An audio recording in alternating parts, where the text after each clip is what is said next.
तो hello friends, welcome back to my channel. और friend, आज के वीडियो सीरीज़ के अंदर हम डिस्कस करने वाले हैं टीओसी के अंदर काफ़ी इंपॉर्टेंट टॉपिक, जिसका नाम है एनएफए विद एप्सिलॉन।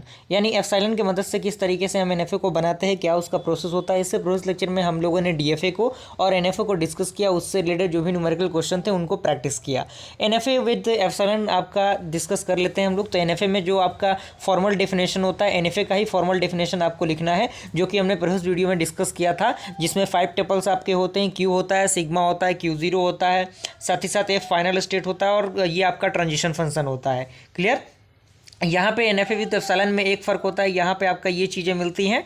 क्लियर, 2 का पावर क्यू। और यहाँ पे एक फ़र्क आपको मिलता है, ये तो आपका एनएफए हो गया जो कि हम यूज़ करते हैं। लेकिन एनएफए विद एप्सिलॉन में एक चीज़ मिलती है कि जो इसका जो ट्रांजिशन फंक्शन होगा, उसमें आपका क्यू और सिग्मा का जो यूनियन होगा वो एप्सिलॉन होगा, और ये 2 का पावर क्यू के इक्वल होगा। तो इस स्टेटमेंट को आप एक बार लिख लीजिएगा ताकि चीज़ें क्लियर हो जाएंगी। तो यहाँ पे एक एग्जाम्पल आपके सामने दिख रहा होगा। एनएफए विद एप्सिलॉन कहने का मतलब क्या है कि एप्सिलॉन की मदद से हम उसको जोड़ देंगे, तो उसमें कोई फ़र्क नहीं होगा, लेकिन ये चीज़ें होंगी कि वो चीज़ें ज्वाइंट होंगी। तो यहाँ पे एक एग्जाम्पल के माध्यम से इसको जोड़ा गया है। तो यहाँ पे आप एक पॉइंट देख सकते हैं कि B on seeing nothing it can go to C. B आपका कुछ नहीं है, वो एक माध्यम है सी को जोड़ने का। क्लियर।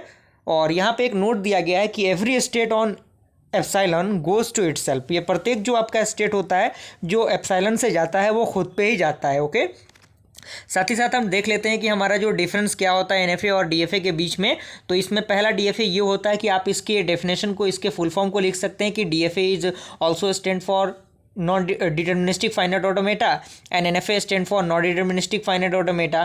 तो यहाँ पे एक पहला पॉइंट इसी के अंदर कह रहा है कि the transition from state is to a single particular next stage for the each input sample. यानी जो ट्रांजिशन होता है एक स्टेट से दूसरे स्टेट तक जाने के लिए, तो उसमें हम एक केवल सिंगल पार्टिकुलर नेक्स्ट स्टेज को ही यूज़ करते हैं इनपुट के लिए, जिसे हम लोग डिटर्मिनिस्टिक कहते हैं। और इसमें हम क्या करते हैं, जो ट्रांजिशन होता है एक स्टेट से, उसमें हम क्या कर सकते हैं, मल्टीपल नेक्स्ट स्टेजेस को ले सकते हैं, नेक्स्ट स्टेट को ले सकते हैं उसके इनपुट सैम्पल के लिए। तो इसे हम नॉन डिटर्मिनिस्टिक कहेंगे। And empty string transition are not seen in DFA. यानी जो इम्पटी जिसे हम लोग एप्सिलॉन कहते हैं वो आपका डीएफए के अंदर नहीं होता, लेकिन एनएफए के अंदर जो इम्पटी स्ट्रिंग होता है वो यूज़ होता है, वो एप्लीकेबल होता है। थर्ड एग्जाम्पल पॉइंट इसमें कह रहा है कि DFA is a subset of NFA. यानी जो डीएफए है वो एनएफए का पार्ट है, लेकिन एनएफए जो है वो डीएफए का पार्ट नहीं कह सकते हम इसको। यानी need not to convert the NFA to DFA in design of compiler. यानी एनएफए को डीएफए में कन्वर्ट करना कंपाइलर डिज़ाइनिंग में नहीं आता। उसके बाद यहाँ पे एक चौथा जो पॉइंट कह रहा है कि Q इंटू सिग्मा जो आपका होगा, समेशन जो होगा वो Q के इक्वल होगा, और यहाँ पे Q इंटू जो समेशन आपका होगा वो 2 का पावर Q के इक्वल होगा।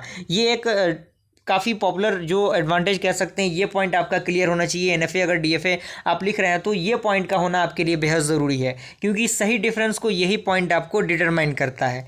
और लास्ट आपका है कि रिक्वायर मोर स्पेस। यानी डीएफए के लिए ज़्यादा स्पेस की ज़रूरत होती है और एनएफए के लिए कम स्पेस की ज़रूरत होती है। तो यहाँ तक ये पूरा प्रोसेस आपको समझ में आ गया होगा। अगर वीडियो पसंद आए लाइक ज़रूर कीजिएगा। जल्दी मिलता है ऐसे इंटरेस्टिंग वीडियो के साथ, तब तक के लिए थैंक यू।